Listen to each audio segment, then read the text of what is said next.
તાલુકામાં 1 લાખ હેક્ટર જમીનનું ધોવાણ, ખાસ પેકેજ આપવા ગુજરાત કોંગ્રેસ કિસાનના ચેરમેન પાલભાઈ આંબલિયાની રજૂઆત।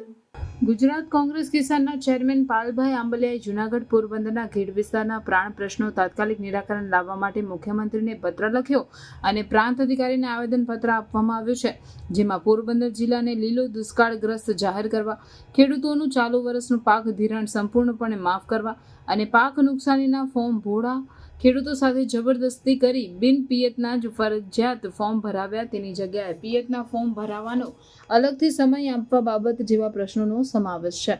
જૂનાગઢ જિલ્લાના 4 અને પોરબંદર જિલ્લાના 3 એમ કુલ 7 તાલુકાના 80 થી 90 ગામોના અંદાજે 2,50,000 વસ્તી અને અંદાજે 1 લાખ હેક્ટર ખેતીલાયક જમીન ધરાવતી ઘેડ પંથકથી ઓળખાય છે, જેમાંથી ભાદર, વેણુ, મીણસાર, ઉબેણ, ઓજાત, સાબરી, ટિલોરી, મધુવંતી, છીપરાળી નદીઓ પસાર થાય છે અને ઘેડ પંથકમાં આ નદીઓ દર વર્ષે કાળો કહેર વર્તાવે છે। અગાઉ 1992માં પહેલા જેમ સરકાર દ્વારા રચિત નસ્ત્ર ઘેડ વિકાસ સમિતિ રસ્ત શસ્ત્ર કામ કરતી હતી, તેમ અમારા આખા ઘેડ વિસ્તારમાં દર વર્ષની સમસ્યાના સમાધાન માટે રાજ્ય સરકાર દ્વારા ઘેડ વિકાસ નિગમ બનાવવામાં આવે। ઘેડ વિકાસ નિગમમાં દર વર્ષે અલાયદું ફંડ બજેટ ફાળવવામાં આવે, તેના માધ્યમથી ઘેડના પ્રશ્નો કાયમી ઉકેલ લાવવામાં આવે।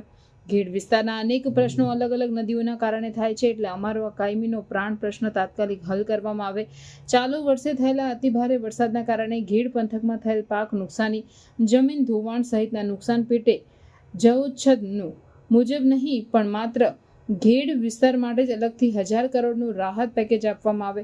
અગાઉ જ્યારે સરકારે અમરેલીમાં 2015માં જમીન ધોવાણ પેટે પ્રતિ હેક્ટર ₹60,000 આપવામાં આવ્યા હતા, તે પરિપત્ર આ સાથે સામેલ છે। માન માટે